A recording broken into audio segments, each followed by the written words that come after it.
أشهد أن لا إله إلا الله.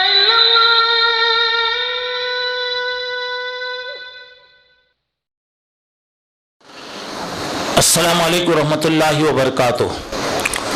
الحمد للہ رب العالمین والعاقبۃ للمتقین والصلاة والسلام علی سید الانبیاء والمرسلین وعلی آلہ واصحابہ اجمعین وعلی من تبعہم بإحسان الی یوم الدین. اما بعد. محترم حضرات، ابھی آپ اللہ کے رسول صلی اللہ علیہ وسلم کے تعلق سے سن رہے تھے کہ اللہ تعالیٰ نے آپ کو ساری دنیا کے لیے رحمت بنا کر بھیجا. اب آپ لوگوں کے سامنے اللہ کے رسول صلی اللہ علیہ وسلم کی اطاعت، آپ کی فرما برداری اور آپ کا حکم، یہ باتیں انشاءاللہ میں آپ لوگوں کے سامنے بتاؤں گا. پہلے ہم یہاں جس مقصد کے لیے بیٹھے ہیں، اللہ تبارک و تعالی ہمارے اپنے مقصد میں کامیابی عطا فرمائے، دین و دنیا کی اللہ بھلائیاں نصیب فرمائے، اور اللہ ہمارے حق میں اچھے فیصلے فرمائے، اور ہر قسم کے نقصان سے، تکلیف سے، پریشانیوں سے اللہ ہم تمام کی حفاظت فرمائے، اور اللہ تبارک و تعالی ہمیں صحیح معنی میں اللہ اس کے رسول صلی اللہ علیہ وسلم کی فرما برداری کرنے کی توفیق عطا فرمائے. آج دنیا میں جو نئے نئے فتنے آ رہے ہیں، ایسے فتنوں سے اللہ ہم تمام کی حفاظت فرمائے.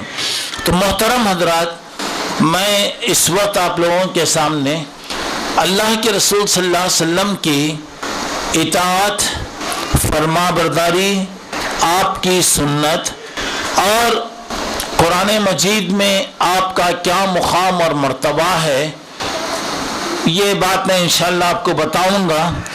مگر پوری باتیں بتانے سے پہلے اس کا مختصر خلاصہ آپ سن لیجئے کہ اللہ تبارک و تعالی ہمارا رب ہے، مالک ہے، پروردگار ہے، رازق ہے، اور اللہ ایک ہے، اکیلا ہے، ہمیشہ سے ہے، ہمیشہ رہے گا. اللہ کی اطاعت اور فرما برداری کرنا ہر مسلمان کا فرض ہے، ہر مسلمان کی یہ ذمہ داری ہے. اور اس کے ساتھ اللہ تعالیٰ نے اپنے بندوں کی رہنمائی کے لیے، اصلاح کے لیے اپنے خاص بندوں کو، اپنے چنے ہوئے برگزیدہ بندوں کو نبی بنا کر بھیجا.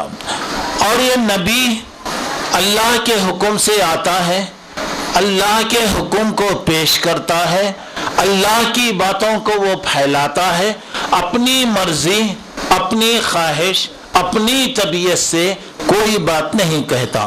جہاں اللہ کی فرما برداری کی ضرورت ہے، وہاں نبی کریم صلی اللہ علیہ وسلم کی فرما برداری کی ضرورت ہے. اور جہاں یہ کلمہ پڑھا جاتا ہے کہ لا الہ الا اللہ، تو وہاں یہ بھی پڑھنا پڑتا ہے کہ محمد رسول اللہ. اگر کوئی آدمی صرف لا الہ الا اللہ پڑھ لے اور محمد رسول اللہ نہ کہے، یا کوئی آدمی محمد رسول اللہ کہے اور لا الہ الا اللہ نہ پڑھے، تو سیدھی سیدھی بات یہ ہے کہ وہ مسلمان نہیں ہو سکتا. اور اب یہاں پر اب دیکھیے، اللہ تبارک و تعالیٰ کی توحید کے بعد نبی کریم صلی اللہ علیہ وسلم کی تصدیق کرنا، آپ کی اطاعت کرنا، آپ کے حکم کو ماننا، آپ کے بتائے ہوئے طریقے پہ چلنا ہر مسلمان کا فرض ہے۔ اور اللہ تعالیٰ نے قرآن مجید میں اللہ کے رسول کی اطاعت کے بارے میں بہت سی آیتوں کے اندر فرمایا، اللہ اور اللہ کے رسول کے حکم کے ماننے میں کسی کا کوئی اختلاف نہیں۔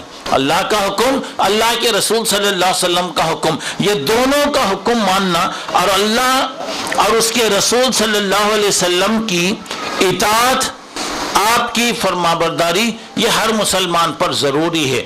اللہ کی محبت اللہ کے رسول کی فرما برداری ہی سے حاصل ہوگی۔ اللہ کے رسول کی اطاعت نہ کریں آپ اور یہ سمجھیں کہ مجھے اللہ میرے سے محبت کرے، یہ نہیں ہو سکتا۔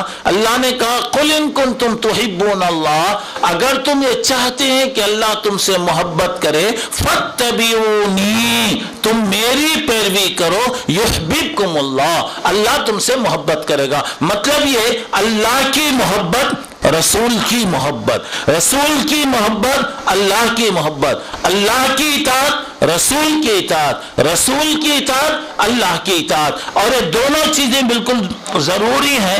اور پھر اس کے بعد بہت سی اس کی تفصیلات ہیں، میں پورے تفصیلات کے اندر نہیں جانا چاہتا، بات مختصر کرتے ہوئے اہم مسئلے کی طرف مجھے جانا ہے۔ اب یہاں پہ بتایا کل امتی یدخلون الجنہ، ہر میری امت کا ہر آدمی جنت میں جائے گا۔ کون جنت میں جائے گا؟ کون جائے گا؟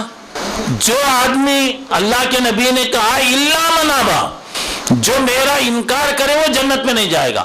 قیل من ابا، لوگوں نے کہا کہ اللہ کے رسول آپ کا انکار کون کرتا؟ فرمایا من اطاعنی دخل الجنہ، جو آدمی میری فرما برداری کرے گا جنت میں جائے گا، ومن عصانی، جو میری نافرمانی کرے گا فقد ابا، تو اس کا مطلب یہ ہے کہ وہ میرا انکار کر دیا۔ معنی اللہ کے رسول کی فرما برداری کرنے والا، آپ کے حکم کو ماننے والا وہی مسلمان ہے، وہی جنت میں جائے گا۔ آپ کے حکم کو نہیں ماننے والا، آپ کی اطاعت نہیں کرنے والا، آپ کی فرما برداری نہیں کرنے والا، وہ جنت میں نہیں جائے گا۔ اچھا چلیے اب اس کے بعد آئیے اللہ کے رسول سے محبت۔ اللہ کے رسول سے محبت کا معنی کیا ہے؟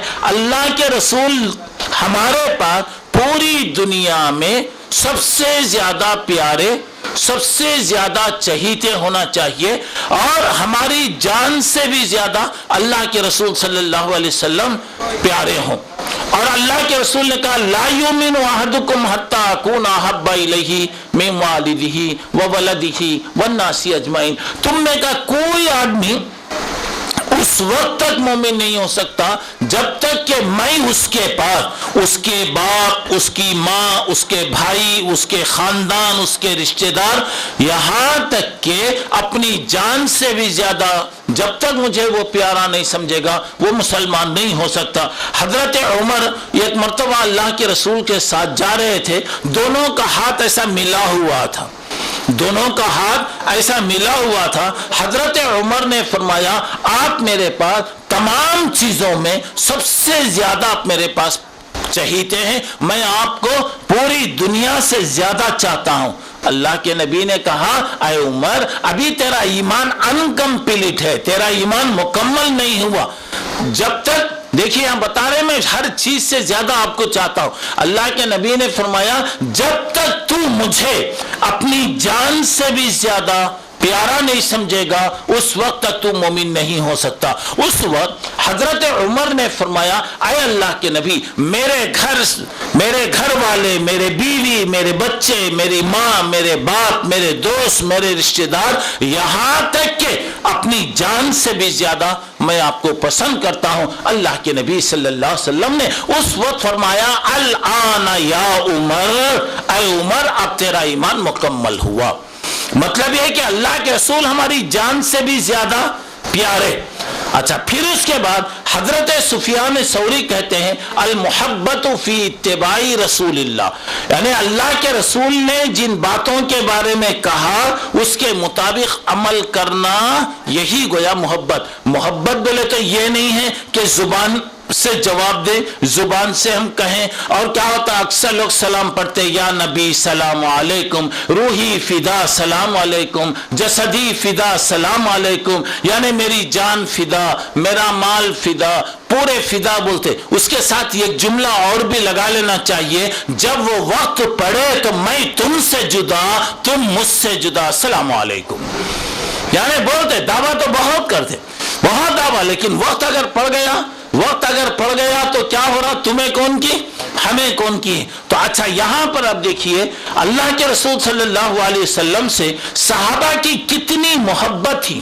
ایک پیاسے کو پانی سے جتنا پیار محبت ہوتی ہے، اللہ کے رسول کو اس سے بھی زیادہ لوگ چاہتے تھے، اور آپ کے لیے اپنا مال، اپنی جان، اپنی ہر چیز قربان کرنے کے لیے تیار ہوتے تھے. اب یہاں پر دیکھیے بہت سی مثالیں ہیں اللہ کے رسول کے موقعوں پر، سخت سے سخت موقعوں پر صحابہ کیا کیے، کیسے کیسے آگے بڑھے. اور یہ مثالیں بہت زیادہ ہیں، لیکن میں یہ مثالوں کے اندر اب میں نہیں جانا چاہتا، مگر یہاں پہ یہ بات رکھیے کہ اللہ کے رسول پوری کائنات میں سب سے زیادہ پیارے ہونا چاہیے. اگر نہیں ہیں تو اللہ تعالیٰ کہتے ہیں انتظار کرو حتیٰ یاتی امر اللہ.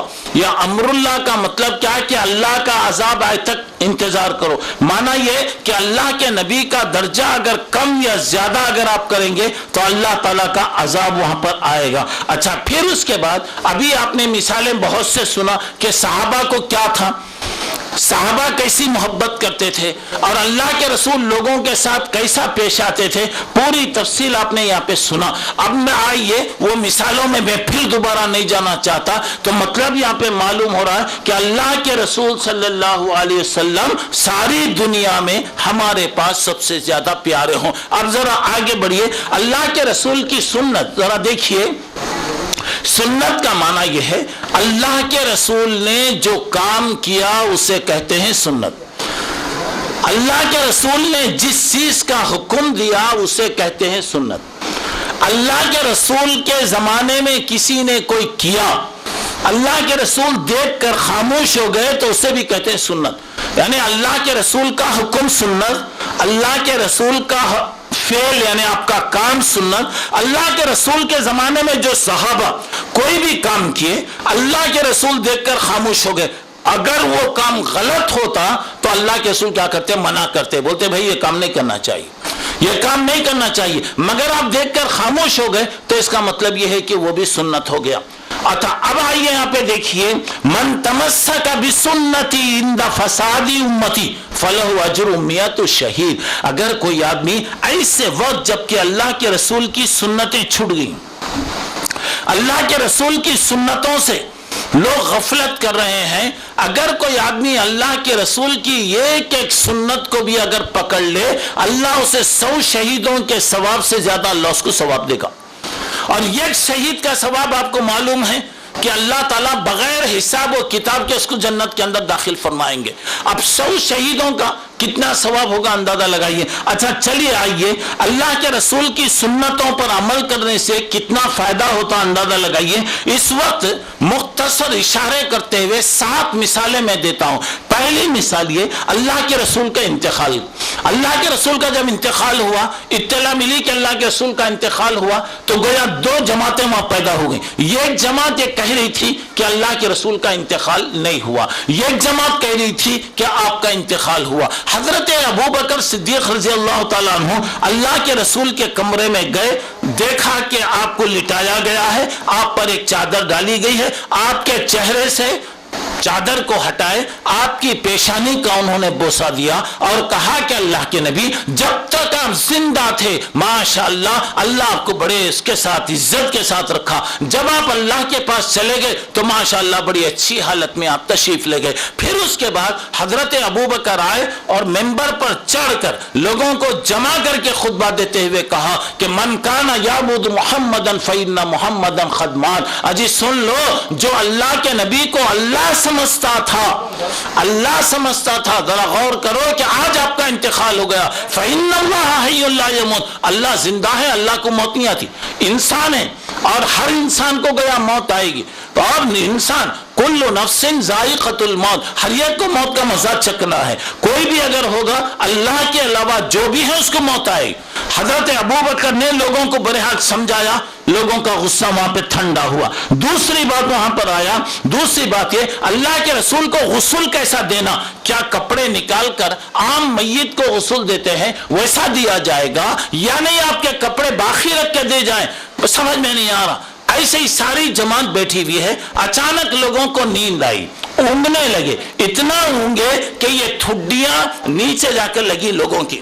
تو گویا یہ کونے میں سے ایک آواز آ رہی، کیا آواز آ رہی ہے؟ خبردار اللہ کے نبی کے کپڑوں کو نہیں نکالنا، اسی کپڑوں کی حالت میں غسل دیا جائے. لوگ بولے کیا جی ایک آواز آئی، کیا سنے گا؟ ہاں سنے. مسئلہ ختم ہو گیا. اللہ کے نبی صلی اللہ علیہ وسلم کو اسی کپڑوں کے اندر غسل دیا گیا. پھر اس کے بعد وہ چادر وغیرہ دینے کے بعد وہ کپڑے گویا الگ کیے گئے. تیسری بات وہاں پر ہے اللہ کے نبی کو کہاں دفن کرنا. کوئی بولے مکے میں کرنا، کوئی بولے مدینے میں کرنا، کوئی بولے بیت المقدس میں کرنا. اس وقت یہاں پہ حضرت ابوبکر نے جواب دیا. کیا سوال، کیا بتایا؟ نبی کا جس جگہ انتقال ہوتا ہے اسی جگہ ان کو دفن کرنا چاہیے.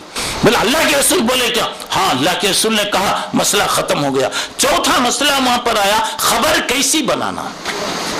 خبر کیسی بنانا؟ خبر دو طریقے کی، ایک خالی ایک ایسا گڑا کر دیتے، گڑا کر کے میت کو لٹا کے اوپر سے تختہ، لکڑی یا پتھر وغیرہ ہر جگہ جہاں جہاں جیسی سہولت ہے وہ رکھ دیتے، گویا میت یہاں رہتی، اوپر سے کوئی چیز کو رکھ دیا جاتا. اور ایک طریقہ کیا ہے، گڑا کرنے کے بعد قبلے کی طرف ذرا اندر گڑا کرتے، اندر، تو میت کو یہ اندر لٹا کے اوپر سے لکڑی پتھر وغیرہ لگائی جاتی، جسے بغلی خبر کہا جاتا ہے. اب یہاں پہ سوال یہ تھا کہ اللہ کے نبی کے لیے کیا خبر بنائی جائے، کیسے آپ کو دفن کیا جائے. اب مدینے میں دو آدمی تھے، دو قسم کی قبر کھودنے والے. بولے بھائی جاؤ ان کو بلا کے لاؤ، جو پہلے آئے گا ویسی خبر کھودی جائے گی. اتفاق کی بات بغلی خبر کھودنے والے حضرت ابو طلحہ رضی اللہ تعالیٰ عنہ وہ آگے.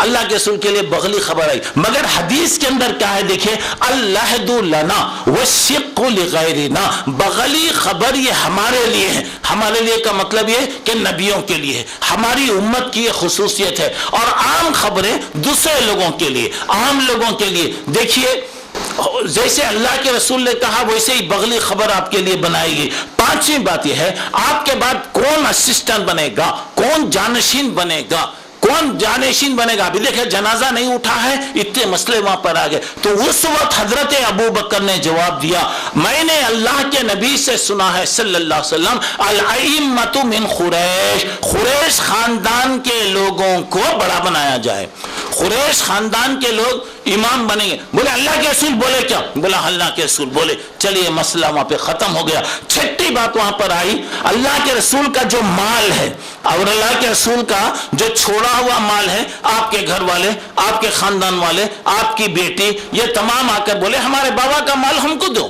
یعنی دنیا کا طریقہ ہے کہ کوئی بھی اگر انتقال کرے تو اس کا مال جو ہوتا ہے اس کی اولاد میں، گھر والوں میں تقسیم ہوتا. حضرت ابوبکر صدیق رضی اللہ تعالیٰ عنہ نے فرمایا، میں نے اللہ کے نبی سے سنا، لا نورث ما ترکناہ صدقہ، نبی جو مال چھوڑ کے جاتا ہے وہ خاندان والوں کو نہیں ملے گا بلکہ پوری امت کو ملے گا، پوری امت کا یہ مال ہے. بات ختم ہو گئی. ساتواں مسئلہ وہاں پر آیا، کچھ لوگ زکات دینے سے انکار کر دیے. حضرت ابوبکر نے فرمایا، اگر کوئی آدمی اللہ کے رسول کے زمانے میں ایک چھوٹا جانور بچہ، دودھ پیتا بچہ بھی اگر لا کے دیتا تھا، آج میرے زمانے میں اگر نہ دے تو میں اس سے بھی کیا کروں گا؟ جہاد کروں گا. حضرت عمر نے کہا، ابو بکر اللہ کے رسول نے کہا ہے کہ میں امرت ان اقاتل الناس، مجھے لڑنے کا حکم دیا گیا. کہاں تک؟ حتی یشہدوا ان لا الہ، جب وہ لا الہ الا اللہ پڑھیں تو لڑنے کی اجازت نہیں، وہ ہمارے بھائی ہو گئے. حضرت ابو بکر نے فرمایا، عمر ایک حدیث میں اللہ کے نبی نے فرمایا الا بحق الاسلام، اسلام کے لیے لڑ سکتے ہیں۔ یا امام بخاری رحمۃ اللہ علیہ نے ایک بات بتایا فلم یلتفت ابو بکر الی رائے عمر، یعنی ابو بکر عمر کے رائے اور مشورے کا خیال نہیں کیے، جبکہ اللہ کے رسول کی بات وہاں موجود۔ اللہ کے رسول کی بات ہے تو کسی سے رائے لینے کی ضرورت نہیں، کسی سے مشورہ کرنے کی ضرورت نہیں۔ اب ذرا دیکھیے گا سنت کی پیروی کرنے سے اتنے بڑے مسئلے جو ایک ہی وقت میں پیدا ہوئے الحمدللہ پورے مسئلے ختم ہو گئے۔ اب آئیے سنت کی مخالفت کریں تو کیا ہو رہا؟ سنت کی مخالفت اگر کوئی کر رہا، کوئی بھی سنت چھوٹی یا بڑی، ہم بولتے سنت چھوٹی نہیں ہوتی، بڑی نہیں ہوتی۔ اللہ کے رسول کا کوئی بھی اگر کام ہوگا، کوئی بھی اگر خلاف کرے گا تو بتا فَلْيَحْذَرِ الَّذِينَ يُخَالِفُونَ عَنْ أَمْرِهِ، ان لوگوں کو اللہ تعالیٰ سے ڈرنا چاہیے جو اللہ کے رسول کی مخالفت کر رہے ہیں۔ اور اللہ کے رسول اپنی طرف سے نہیں بولتے وَمَا يَنْتِخُ عَنِ الْهَوَىٰ إِنْ هُوَ إِلَّا وَحْيٌ يُوحَىٰ، نبی اللہ کی طرف سے کہتا ہے، اپنی طرف سے کوئی بات آپ نہیں بتاتے۔ جس دن اللہ کے رسول کی سنتیں لوگ چھوڑ دیں گے، اللہ کے رسول کا طریقہ چھوڑیں گے، قیامت میں آدمی کیا کرے گا؟ اپنی انگلی منہ میں دانت میں ایسا رکھ کر چباتے ہوئے کہے گا یوم یعض الظالم علی یدیہ ویقول یا لیتنی اتخذت مع الرسول سبیلا، اپنی انگلی کو دانت میں رکھ کر چبائے گا اور کہے گا کاش میں رسول کی بات سنتا تو اچھا تھا، آپ کے طریقے کو اختیار کرتا تو اچھا تھا، آپ کی سنتوں کی اگر میں خلاف ورزی نہ کرتا تو بہت اچھا تھا۔ افسوس وہاں پہ کرے گا۔ اور اس کے بعد آدمی بولے گا جب میرے پاس ہدایت آ گئی تھی لیکن میں ہدایت کو چھوڑ دیا، کاش میں وہ ہمارے دوستوں کی باتوں میں اگر میں نہیں آتا تو کتنا اچھا ہوگا۔ ذرا غور کیجئے گا، آج سنتوں کا جو مذاق اڑایا جاتا ہے، آج اللہ کے نبی کی جو توہین کی جاتی ہے، اللہ کے رسول کی باتوں کی جو دلگیاں کی جاتی ہیں، اور یہ کہا جاتا ہے کہ ہمارے لیے صرف اللہ کافی ہے، اللہ کی کتاب ہمارے لیے کافی ہے، ہمارے لیے رسول کی کوئی ضرورت نہیں ہے، رسول کے طریقے کی کوئی ضرورت نہیں ہے۔ میرے محترم دوستو، اللہ کی کتاب کیسے سمجھیں گے آپ کیسے سمجھیں گے؟ کیسے معلوم ہوگا؟ مثال کے طور پہ یہ اسپیکر آپ کے سامنے رکھا ہوا ہے، اس اسپیکر کے ساتھ یہ گائیڈ بک آئی ہوگی جس کے اندر لکھا ہوگا یہ اسپیکر کو کیسا کنیکشن دیں، اس کو آن کیسا کیا جائے، آف کیسے کیا جائے۔ اب معمولی آپ شیل فون لیتے ہیں تو اس کے اندر اتنی موٹی کتاب لکھی ہوئی رہتی کہ یہ شیل فون کے استعمال کا کیا طریقہ ہے۔ اگر آپ ایک کار لیتے ہیں تو اس کے لیے باقاعدہ گائیڈ بک ہوتی، یہاں تک کہ معمولی ماچس کا ڈبہ بھی اگر آپ لیتے ہیں تو اس میں بھی لکھا ہوتا ہے کہ ماچس کے ڈبے کو کیسا وہ کیا جائے۔ آپ کے پاس اگر چولہا جلانے کا لائٹر اگر ہے تو لائٹر کو کیسا استعمال کرنا چاہیے اس کے بارے میں بتایا جاتا ہے۔ جب سوال یہ پیدا ہو رہا معمولی چیز کے لیے گائیڈ کی ضرورت پڑتی ہے، کیا دین کو سمجھنے کے لیے کسی کی ضرورت نہیں پڑے گی؟ دین کو سمجھنے کے لیے کوئی ایسی ضرورت نہیں ہوگی کہ نبی کی ضرورت نہیں، فلاں کی ضرورت نہیں، یہ ضرورت نہیں۔ اب آئیے سنتے جائیے اللہ کے رسول کے بارے میں کیا کیا بات ہے، تفصیل کے ساتھ آپ آئیے۔ چلیے پہلے آپ آئیے نجات کا طریقہ، نجات کا ذریعہ کیا ہے دنیا میں؟ نجات کا صرف ایک ہی طریقہ ہے کہ آپ محمد رسول اللہ صلی اللہ علیہ وسلم کی پوری طریقے سے آپ فرما برداری کریں۔ اللہ کے نبی نے کہا میرے بعد بہت اختلاف آئیں گے، بہت اختلاف آئیں گے، بہت اختلاف آئیں گے، ایسے یہ حصیر کے کاڑیاں اگر ٹکڑے ہو الگ الگ کر دیے جائیں یہ کاڑیاں کیسے پھیل جائیں گے، اگر یہ اینٹ الگ کر دی جائے یہ اینٹیں کیسے زمین میں پھکر جائیں گی۔ اس طریقے سے دنیا میں فساد آئیں گے، برائیاں آئیں گے، اور ایسی رات کی تاریکیوں کی طریقے سے فتنے اٹھتے رہیں گے۔ ایسے وقت میں علیکم بسنتی، تم میرے طریقے کو لازم پکڑ لو، میرے صحابہ کے طریقے کو پکڑ لو، میرے خلفائے راشدین ابو بکر عمر عثمان علی رضی اللہ عنہم کے طریقے کو تم پکڑ لو۔ اس کے بعد یہاں بتایا گیا میرے بھائی ایک بات یاد رکھو، سنت جو ہوتی ہے یہ انٹرنیشنل ہوتی، پوری دنیا میں چلے جاؤ کوئی فرق نہیں آئے گا۔ بدعت جو ہوگی، دین میں نیا کام جو ہوتا ہے یہ علاقائی ہوتا، پلیان توپ کی بدعت الگ رہے گی، ڈیکاسٹر روڈ کی پوری بدعت الگ رہے گی، اسٹائنس روڈ کی بدعت الگ رہے گی، پٹالم کی بدعت الگ رہے گی، یہاں الگ رہے گا، وہاں الگ رہے گا۔ کیوں؟ یہ الگ ہو ہونا خود اس بات کی دلیل ہے کہ یہ چیز لوگوں کی بنائی ہوئی ہے. اب جائیے پوری دنیا میں کہیں بھی جائیے, فجر کی 2 رکعت سنت ہے. آپ پٹالم میں پڑھیں گے تو بھی 2 سنت, اسٹام روڈ میں جا کے پڑھیں گے تو بھی, وینس میں چلے گئے تو بھی اتنا ہے, بلکہ آپ مکہ مکرمہ میں بھی اگر آپ جائیں گے تو 2 رکعت آپ پڑھیں گے. ظہر میں 4 رکعت فرض ہے, 4 رکعت فرض ہے, اس کے بعد 4 رکعت سنت, 2 رکعت سنت, 6 رکعت. پوری دنیا میں کہیں بھی چلے جائیے وہی رہے گا. مغرب کی نماز 3 رکعت کہیں بھی پڑھ لیجئے, کدھر بھی آپ جائیے اس میں فرض کے اندر کوئی نمی آئے گی. مغرب کی نماز کے بعد 2 رکعت سنت, کہیں بھی ایسا نہیں ہوگا کہ پلیان توف والے 3 رکعت پڑھ رہے ہیں اور پٹالم والے 4 رکعت پڑھ رہے ہیں. سنت بول کے نہیں ہے.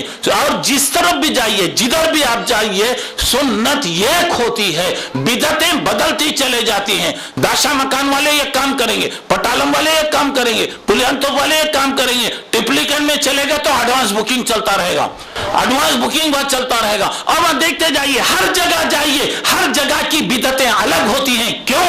کل بدعت ضلالہ, ہر نیا کام گمراہی ہوتا ہے. اب یہاں پر آئیے, اللہ کے رسول کی بات کو ماننا. آپ معراج کو تشریف لے گئے, صبح میں آ کے لوگوں کو سنا رہے, میں رات میں معراج کو گیا, ایسا دیکھا, آسمان پہ گیا, فلاں گیا, جنت دیکھا, دوزخ دیکھا. ٹھیک ہے, ایک نئی بات معلوم ہو رہی کہ ایک وقت میں کیسا جائیں گے. آج ترقی کا زمانہ ہے. ترقی کا اگر کوئی آدمی کہتا ہے کہ میں صبح کا ناشتہ مدراس میں کرتا ہوں, دوپہر کا کھانا دبئی میں کھاتا ہوں, رات کا کھانا میں سعودی عرب میں کھاتا ہوں, پھر میں رات کا کھانا کھا کے فجر سے پہلے گھر آتا ہوں, تو کوئی تعجب نہیں ہوگا. اس لیے کہ آج ایسی ذرائع اللہ نے پیدا کیا, آج ایسی سہولتیں آج موجود ہیں. کتنے اللہ کے بندے ہیں دن بھر پوری دنیا کے چکر لگاتے, رات ہو گئی تو اپنے گھر میں آ کے آرام کرتے. مگر وہ زمانے کے اندر جبکہ سہولتیں نہیں تھی, مگر ایمان کا تقاضا, آپ کہہ رہے ہیں نہیں ہو سکتا, میں کہہ رہا ہوں نہیں ہو سکتا, لیکن اللہ کا رسول کہہ رہا ہے یہ ہوتا ہے, تو ایمان کا تقاضا ہے کہ ہم اس کو مان لیں. دیکھیے حضرت ابو بکر مجلس میں آئے نہیں, ابھی آ رہے ہیں, کیا بات چل رہی ہے آپ کو معلوم نہیں ہے. ابو جہل آپ سے ملا اور مل کر بولا, مل کر بتایا, کیا جی یہ ایک رات میں یہاں سے بیت المقدس جا سکتے کیا, وہاں سے آسمانوں پہ جا سکتے کیا؟ بولے مشکل ہے, نہیں ہو سکتا, کیونکہ حالات کے اعتبار سے صحیح بات ہے.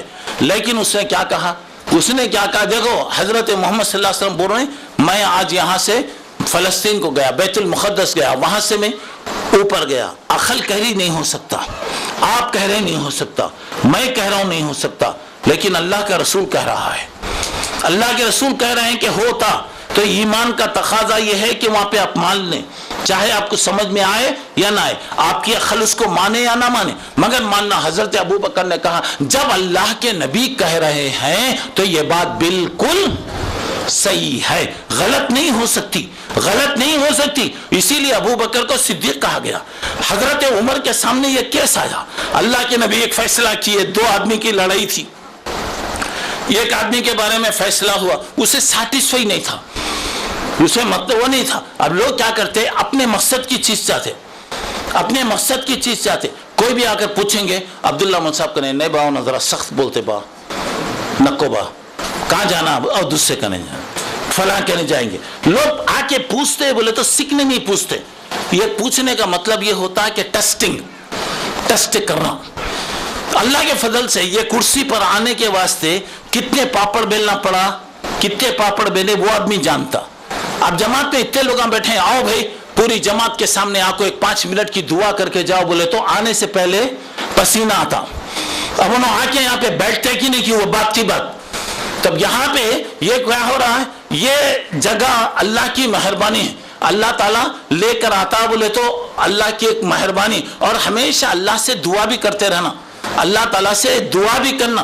اللہ تعالیٰ سب کو دیتی بات, سب کو بات دیتا, لیکن اللہ کی توفیق بھی ہونا. تو یہاں پہ دیکھیے حضرت عمر کے پاس گئے, ارے اللہ کے رسول فیصلہ کر دیے, ہو گیا نہیں, کیا تو بھی ڈنڈی مارنے کے واسطے, کیا تو بھی ملتا کیا. حضرت عمر گئے, فیصلہ جو ہوا اس کے خلاف, اللہ کے رسول کی بات جو ہوئی تھی, فیصلہ. انسان ہے, ایک بات سنتا تو آپ کو ایک سمجھ میں آتا, میرے کو ایک سمجھ میں آتا, آپ ایک ڈیسیشن لیتے, میں ایک ڈیسیشن لیتا, آپ ایک فیصلہ کرتے, میں ایک کرتا, ہو سکتا ہے انسان کی رائے. تو اس وقت اس نے بولا کہ حضرت اللہ, ہم اللہ کے رسول کے پاس گئے, اللہ کے رسول ایسا بولے, اچھا گئے تھے کہ تم لگا, اچھا ذرا ٹھہرو. گھر میں گئے